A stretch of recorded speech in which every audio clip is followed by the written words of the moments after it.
Good morning, survivors, and happy Saturday. Today, I thought, oh, by the way, hi, it's Angie. Today, I thought we'd talk about how narcissists always argue with us and why they do it, and what the psychology of that is, and what we can do about it. All right, so let's get started. Awesome rainbow coffee cup today. Not as big as my head, but if I hold it in perspective, it can be bigger than my head. All right, here we go. Let's do this, shall we? So, I've said this a lot, but when you're talking to a narcissist, it feels a lot like talking to a brick wall. Am I right? Sometimes, especially when they're arguing with you, sometimes they make you feel like banging your head against the brick wall. And I've also, I've often used this metaphor in my work, because the fact is that when you're sitting down or standing up talking to a narcissist, you often find yourself in a position where you start to wonder, what the hell is this person talking about? Because they go so outrageous with you, right?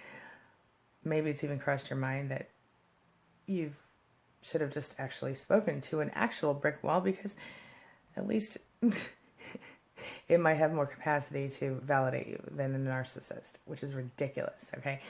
But like I've said before, when you're banging your head against a brick wall, it's going to get bloody, and eventually you're probably going to pass out or worse. And it's very similar to the sensation of dealing with a narcissist. You feel me? Yeah.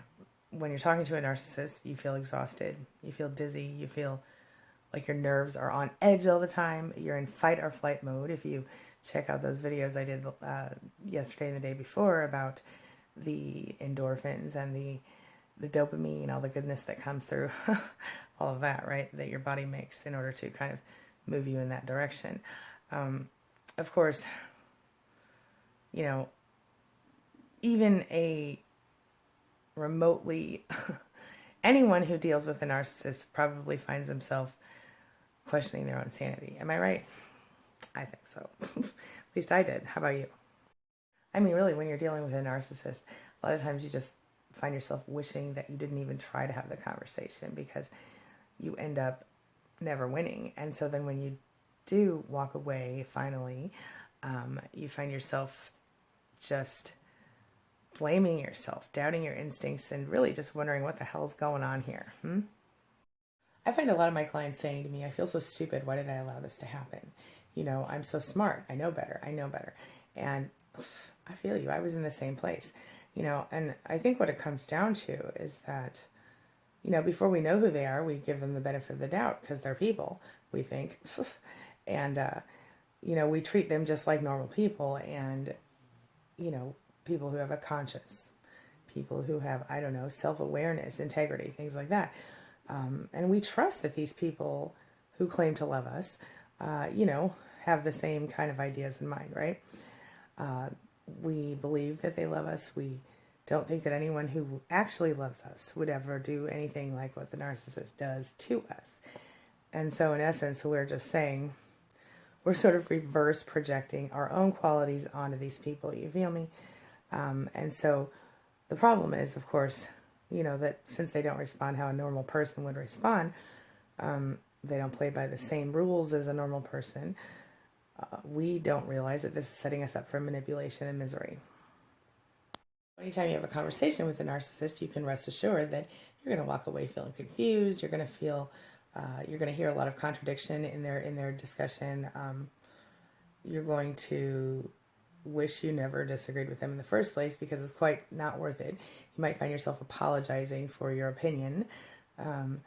You might find that sharing your opinion makes the narcissist full-on attack you in a narcissistic rage situation, or even starting out with narcissistic injury where they're all, oh, poor me, blah, blah, blah, you know what I'm saying? And when a simple disagreement can incite a full-fledged attack, it's not fair to you as the supply.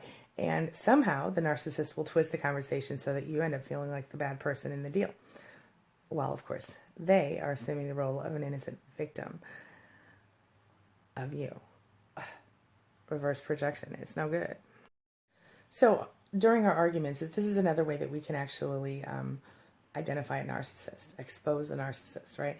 Or be aware of a narcissist. So I'm going to give you some warning signs that you can kind of watch for when you're dealing with narcissists and people who are like people who will hurt you in your lifetime. Okay, so let's go ahead and get on to that. So I think the very easiest way to start identifying a narcissist during an argument is to understand that they're going to be condescending. They're going to be patronizing to you. They will make you feel incredibly like, what the hell's going on here? You know what I'm saying? At first. And eventually, after months or weeks or years of abuse, you'll find yourself, when they start the argument, you'll find yourself just shutting your mouth. Sometimes. Some people will continue. Some supply, narcissistic supply, which is people, unfortunately. Some people who are dealing with narcissists will continue to try. But, what happens is that they will literally just try to make you feel crazy in order to gain control of the situation.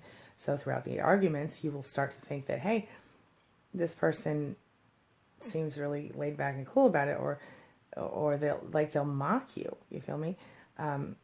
They kind of watch you, gauge your reactions to see how much further they can push. And if you do react emotionally, they'll calm down. You're so over emotional. You react too much. Blah, blah.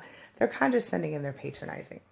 Another sign is that they lie a lot. They lie. They make excuses. They say things that aren't true.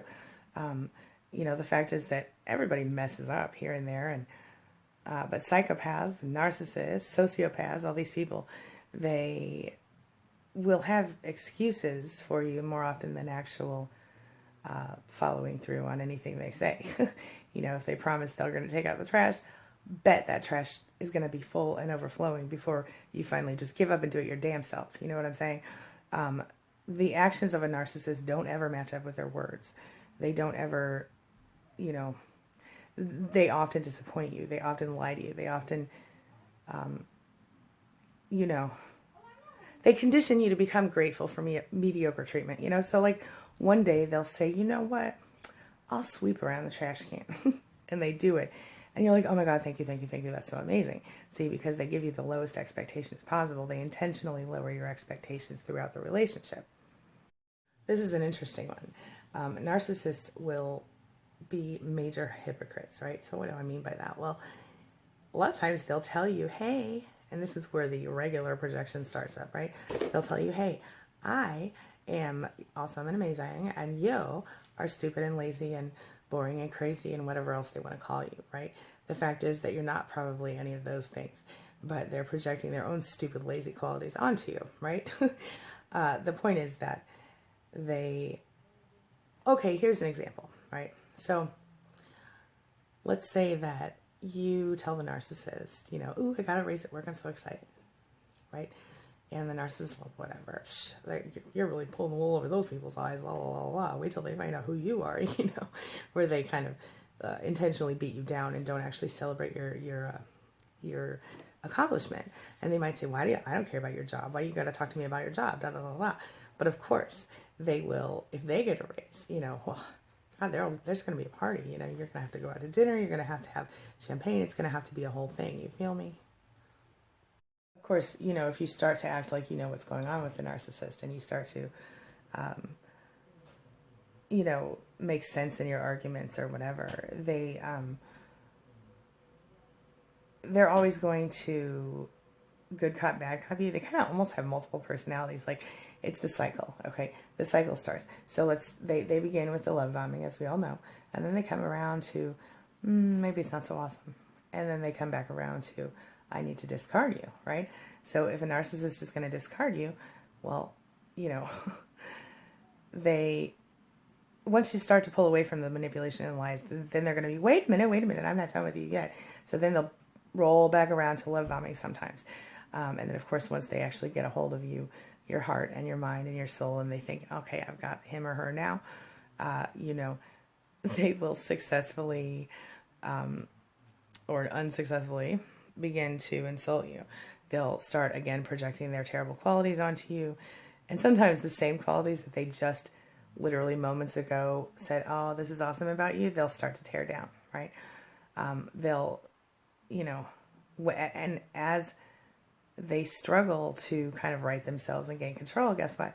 You're like, who the hell am I even talking to all this time? They're almost like a different person, and you really can become confused. And this is, of course, how the gaslighting plays into all of it, because they are intentionally trying to make you feel not capable. They're intentionally trying to invalidate you so that you can be, you know, their source of supply. Like I said before, their emotional dumpster. If they can keep you off kilter and off balance, then, you know, even the most intelligent of us sometimes will fall for the bullshit. So what you want to do is, you know what you're dealing with. Discover that you're dealing with a narcissist, and then, of course, understand the narcissist. And this leads to the third step, which is overcoming the narcissist, right? Another way that the narcissist commonly gets what they want is by playing the eternal victim. This is part of their whole shtick, right? If they try to manipulate you and it doesn't work, then they bust out the what's it called? The the gaslighting, and then they want you to feel bad. They want you to be confused and everything else. And if you stick to your guns and you're like, no, I know for sure that it was like this or like that, right? Then they go, oh, well, poor me. You abused me. You made me feel bad about myself. You damaged my ego. So guess what? You, my friend, you are the problem. See what I'm saying? So the narcissist will, if you say a point that's valid, if you make a point that's valid and they can't deny it, or if you say something that makes them feel bad about themselves, they will attack you, but in a way that's interesting. They'll if the rage doesn't work, if the manipulation doesn't work, they go right into poor me mode. And that's, the narcissistic injury is what it is. Another sign you're dealing with a narcissist is that you feel this need to explain the very most basic human emotions to them. So during an argument, you might be telling them, hey, I want you to understand that I feel this way because you said something that was horrible to me. Like, let's say, I don't know, they maybe a narcissist is going to insult your very self, your very being, the whole center of who you are. You feel me? And, for example, they might say something like, like if you're, Irish, like I'm 32% Irish, right? They say something like, all Irish people are assholes. I didn't say that. They said that. And then, because I can't say that I'm not an asshole and I'm 32% of an Irish person. But, sorry. Anyway, they say that, and then, and then you're supposed to be like, oh yeah, totally, all Irish people are assholes, right? And so my point is that you are not allowed to express any pain or problems with that. But if the shoe's on the other foot and you find out that person's 32% Irish or 50% or whatever, and then you say, hey, all Irish people are assholes, they'd be like, I never said that. That's not true. It's not true. It's not true. All Irish people are amazing and awesome. You see what I'm saying? That's a lame example, but you get the idea. Of course, there's when they'll intimidate and blame you for everything, their own problems, your problems, the problems of the whole damn world, right? And then there's the accusation and projection issue, which we just kind of talked about a little bit. And then one of the things that they do, which a lot of people don't even realize, is that they will argue and argue and argue and argue. You know how in politics they'll do a filibuster where they'll just stand there and talk until everybody just gets tired and gives up? It was probably invented by a narcissist. Just saying. Of course, this is connected, or it's similar, related to the sleep abuse thing we talked about the other day, where narcissists will try to keep you awake so long and deprive you of sleep so that you're less capable of standing up for yourself and doing what you need to do. They blatantly avoid the truth. They deny the truth. I've said this before, but it's true. If the narcissist says, you have a big, ugly, stupid nose, silly example, but you feel me, big, ugly, stupid nose, and you would turn to them and say, hey, you just told me that I have a big, ugly, stupid nose? They would say, no, I didn't. I didn't say that. I said some other things that weren't that. Literally, even if you just flip it right in that same moment and point it out to them, they'll still deny it. It's you could probably even have it on film and they would just say, well, I didn't mean it like that. Yeah, right. They totally meant it like that. Of course, if you get too smart, they'll say, no, it didn't happen like that. They'll distract your attention. Okay. They'll divert your attention. They'll they'll start with an outburst over something tiny, like, I hate it when you leave the closet door open. Why do you not care about how I feel? La, la, la, la, la, la, la, right? So what they've done is they've taken the pressure of whatever they actually did that was wrong off themselves and put it back on you because of that stupid closet door or whatever. You feel me? It's another tactic. God forbid you tell a narcissist what your fear is, because guess what? They're going to use it against you. But one thing that works for almost every narcissist in almost every situation is the fear of being alone. They can use that against almost everyone on some level. So if they're your spouse or your parent, it can be especially effective. So how do you deal with all that crap, huh? Well, the first thing you can do is, like I said, understand what you're dealing with. Identify the narcissist, learn to understand the narcissist, and then you can overcome the abuse, right? So the first thing you can do is separate fact from fiction. Understand what is true and what is not true. Don't allow the gaslighting to get to you. So, hey, let me just remind you, you're not the crazy one here, my friend. Okay. Another thing you can do is just be careful with what you say to a narcissist. They have a low tolerance for different kinds of, any sort of really confrontation or disagreement issue or any sort of frustration, really. And so if you blame a narcissist for something, it's probably going to trigger rage or narcissistic injury. So instead, if you're having to deal with a narcissist, say at work, or if you're in the process of working on getting out of a relationship with one, then, or if you're co-parenting with one, you can make them feel like they're important and like you need their help. Can you help me understand how this works, or whatever. So if you can do that, then this will empower the narcissist enough to maybe help you if you're lucky, right? Another thing you can do is make sure to stay cool. It goes right down to the gray rock, okay? So as the gray rock process works, it's like this. You don't react. You don't allow them to see emotion when they're looking for supply, okay? So if a narcissist comes up to you and says, "You're the biggest piece of crap I ever met. I don't know why the hell I ever married you," you can be like, "Oh, that's very interesting. That's very interesting." And that's it. Because they don't know what to do with that. They're like, "Wait a minute, you didn't really react. I don't really know how to deal." So be prepared, because when you do gray rock, some of them will be poke, poke, poke, poke, poke. What? It's not working. Poke, poke. Eventually they'll get bored and walk away. Something that you're probably not doing if you're still dealing with a narcissist is putting your own needs first. It's time you start doing that, my friend. They are not more important than you. They don't matter more than you. And quite honestly, they probably don't deserve the sacrifice that you're giving them. You feel me? So please remember to put yourself first, all right? So you're going to gray rock. You're going to be aware of what you're dealing with, and you're going to put yourself first for once in your life, all right? Give it a try. It works, all right? I got to wrap up. I have a call in 3 minutes with one of my favorite people. So I will talk to you guys very soon. Have a wonderful day. Thank you, as always, for letting me be a part of your day and a part of your life. It really does mean a lot to me. And, when you send me the messages that you send me, you leave me the comments that you leave me, and you tell me, hey, you're helping me. It's the best thing. It's the whole, I love it. Thank you. It makes my life feel like it matters. So thank you for that, guys. I really do appreciate it. All right. I'll see you later today. Nope, probably tomorrow for a Self-Love Sunday video. So if you have requests for Self-Love Sunday, leave them below. Otherwise, or if you have questions that you'd like me to answer in future videos, leave them below. I would love to hear your thoughts on this issue. Have you dealt with a narcissist before who has argued with you? And what tactics did you find most effective for making them roll up and be real? Or did you just have to walk away? Share your thoughts and your experiences in the comments below. You never know who you might help. Sometimes just knowing you're not alone is enough. All right, everybody. See you soon. Thanks so much.